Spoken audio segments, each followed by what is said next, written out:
Linnea here from 123 Minimize, and today we're going to be talking about your spending habits. Because the truth is, you can declutter your home all day long, but if you don't get control of your spending habits, you're just going to fill your home up again, right?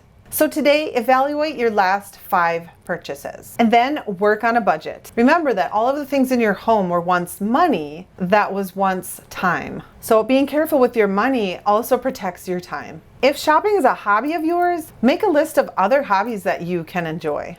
Another tip is to use grocery pickup so you are not tempted to impulse buy when you're in the store. Also, a lot of people have uninstalled shopping apps from their phones or simply remove their credit card information from those apps so that it's not so easy to use them.